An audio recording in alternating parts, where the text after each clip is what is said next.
Demography Part 2. This video deals with demography and the notion of deaths. So, the number of deaths has been fairly stable since 1900.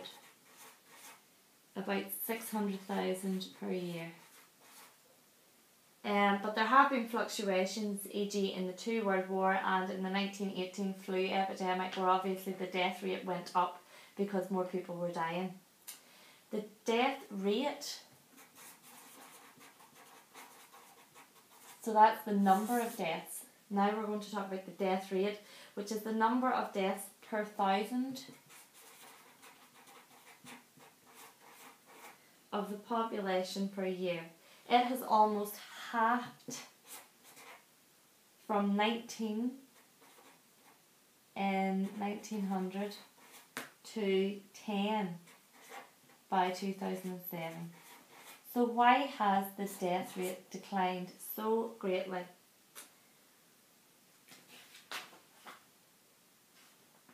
Up until 1970, about 3/4 of the decline was due to the fall in deaths from infectious diseases such as TB, measles, smallpox, diarrhea and typhoid. This decline was largely brought about by changing social factors, including improved nutrition. So obviously people were eating much healthier, much more healthily, and then obviously if they're more healthy they're likely to survive for longer and increase people's resistance to infection. Also, another reason for the fall in the death rate is medical improvements.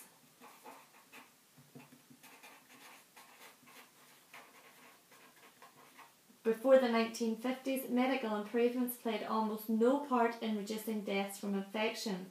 From the 1950s on, the death rate fell due partly to medical factors such as vaccinations, antibiotics, blood transfusions, better maternity services and the creation of the NHS. Public health improvements.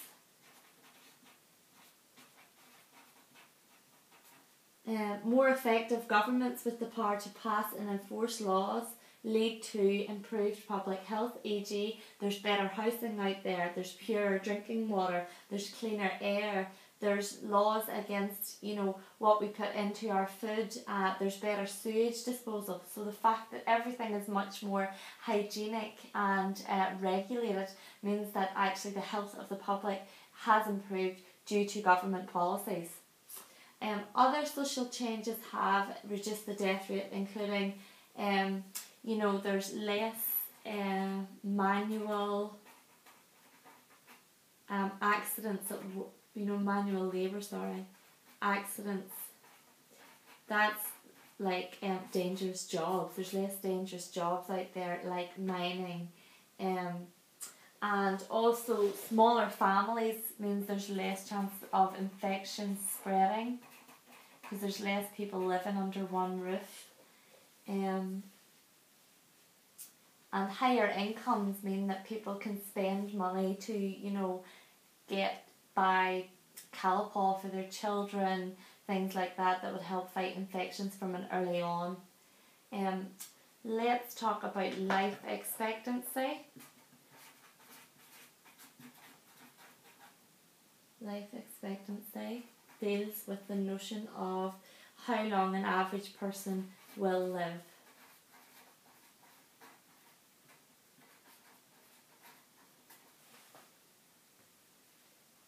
And the life expectancy for babies born in 1900 was 50 for males and 57 for females. And by 2005 it was 77 for males and 81 for females. Low life expectancy in 1900 was largely due to the high infant mortality rate, pulling down the average life expectancy of the population of a whole. As the infant mortality rate fell, life expectancy rose. So because people were surviving past their first birthday, life expectancy rose. Other reasons for a longer life expectancy are obviously, pretty much the same as the reasons for the fall in the death rate. The fact that there's better medical system out there, there's more public health improvements, there's improved nutrition and other social changes like that. Because we have an ageing population,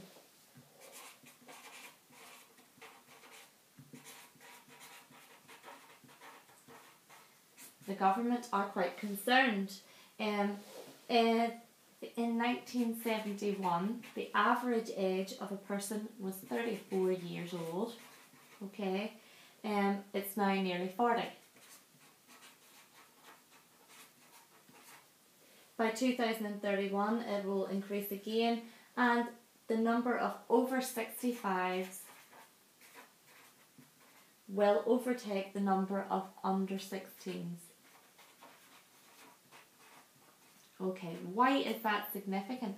That means there are more people not working. Okay, they're retired. If you're over 16, you're retired. So there's more people not working than there are, soon to be working. Why is that important? Because the people who are working are the ones that are paying the taxes that are supporting these people. So we need as many people working to support this dependent aspect of society.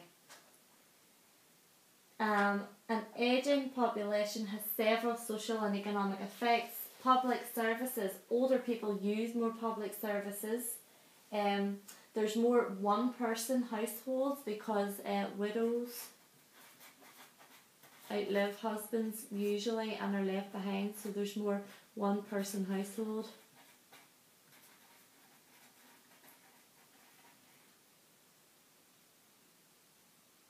There's a rising dependency ratio.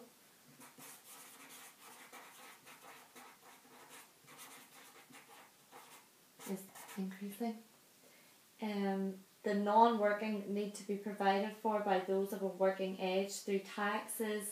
As the number of retired people rises, the dependency ratio increases. And there's ageism out there. Age statuses are socially constructed. Old age is often constructed as a problem.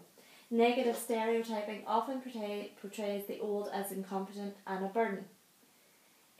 For policy, so for government policies then, this ageing population does have an implication.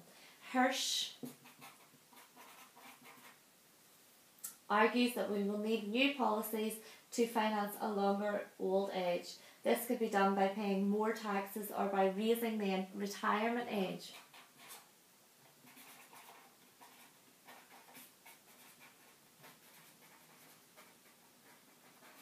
So the reason they would raise the retirement age is that the people aren't dependent on the state for very long.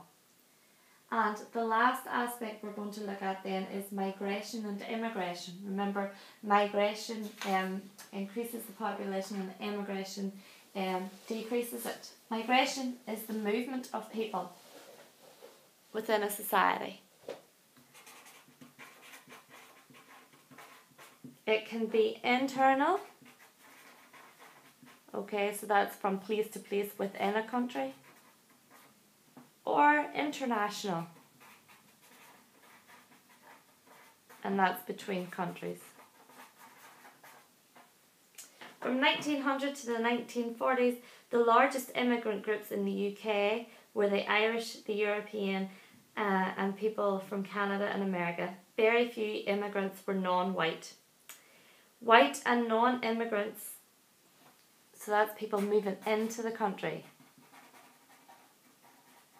So people moving into Britain were Irish, American, Canadian. Okay, they were nearly all white. Okay, that's really from 1900 to 1940. During the 50s to the 70s, non-white immigrants began to come from Africa and South Asia.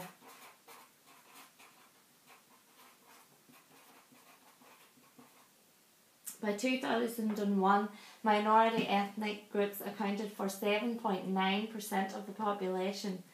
So non-whites are nearly 10% of the whole population. Despite this, Immigration and Nationality Acts from 1962 to 1990 placed severe restrictions on non-white immigration.